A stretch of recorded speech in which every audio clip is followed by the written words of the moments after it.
দুষ্ট গরুর থেকে শূন্য গোয়াল অনেক ভালো। এমন মেয়ে বিয়ে করার থেকে সারা জীবন না বিয়ে করাই ভালো। দরজা খুলতেই ডেলিভারি নিল এবং ছোট্ট মেয়ে দৌড়ে আসলো, বলো বাবা। আরে তুমি কি প্রিয়ার হাজবেন্ড? হ্যাঁ দিদি। আরে প্রিয়া, তোর হাজবেন্ড আসছে। প্রিয়া তখন মাথা নিচু করে রইল এবং স্বামী ভয় পাইল, কল্পনায় দেখতে পেল যখন ডেলিভারি করতে হবে আমাকে কিছু টাকা দাও। তখন মানিব্যাগ থেকে 500 টাকা বের করে দিল। 500 টাকা? মাত্র 500 টাকা? প্রিয়া আসলে এগুলাই আছে, একটু অ্যাডজাস্ট করে চলো না, আমার কিছু। আরে আমি তো অ্যাডজাস্ট করেই চলছি, আর অ্যাডজাস্ট করে চলছি বলেই তো 5,000 টাকা চাইছি, মাত্র 500 টাকা ধরাই দিলা। প্লিজ, আমার কাছে এই মুহূর্তে নাই। তুমি বিশ্বাস করো, সংসার চালাতে অনেক কষ্ট হবে। এসব আমি শুনতে চাই না, আমার টাকা চাই। টাকা দাও, টাকা দাও, আমার কাজ আছে। তখন স্বামী সমস্ত টাকা বের করে দিল। তখন স্ত্রী হাসি দিল, অট্ট হাসি, কারণ তার শুধু লাগবে টাকা আর সে মাস্তি করবে। তখন স্বামী ডেলিভারি করতে চলে গেল, আর ইতিমধ্যেই সেই স্বামীও তাকিয়ে রইল, কিছু বলতে পারছে না। আরে দাদা ভিতরে আসেন, খেয়ে যান কিছু। না, আমি অন্য একদিন খাবো। না, এটা বললে কি হয়? আচ্ছা প্রিয়া, দেখ তো কেন আসছে না ভিতরে।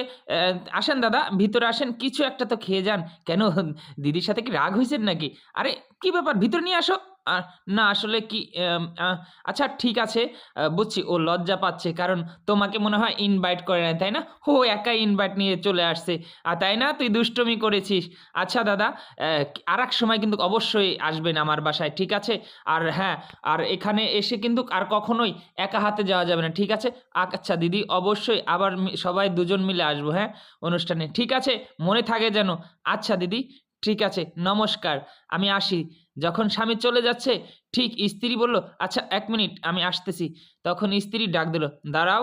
তখন স্বামী বলল, আসলে আমি জানতাম না এটা তোমার বান্ধবীর বাড়ি, তাই ভুলে ভুলে ডেলিভারি করতে চলে আসছি। তুমি আমাকে ক্ষমা করে দাও, আমি আর জীবনে এই বাড়িতে ডেলিভারি করতে আসবো না। আমাকে তুমি ক্ষমা করে দাও। জানি আমার জন্য তোমার মান সম্মান নষ্ট হয়ে গেছে। তোমার স্বামী ডেলিভারি ম্যানের চাকরি করে। সত্যি আমি এখন থেকে ওভার ডিউটি আরও বেশি করব। আমি দেখো তোমার টাকার কমতি দিব না, তোমার যত টাকা চাই আমি দিব। প্লিজ তুমি রাগ করো না, আমি জানতাম না সত্যি যে এটা তোমার বান্ধবীর বাসা। আমার সত্যি ভুল হয়ে গেছে, তুমি আমার কারণে লজ্জা পাইছো।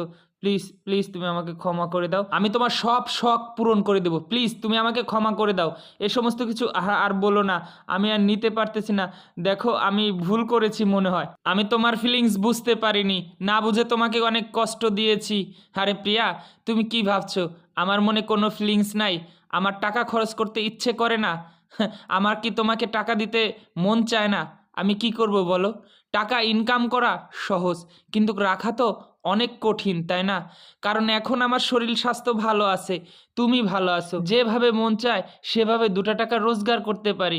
কিন্তু খারাপ সময়ের জন্য যদি টাকাটা না রোজগার করে রাখি, তাহলে কিভাবে আমরা সময়ে চলবো?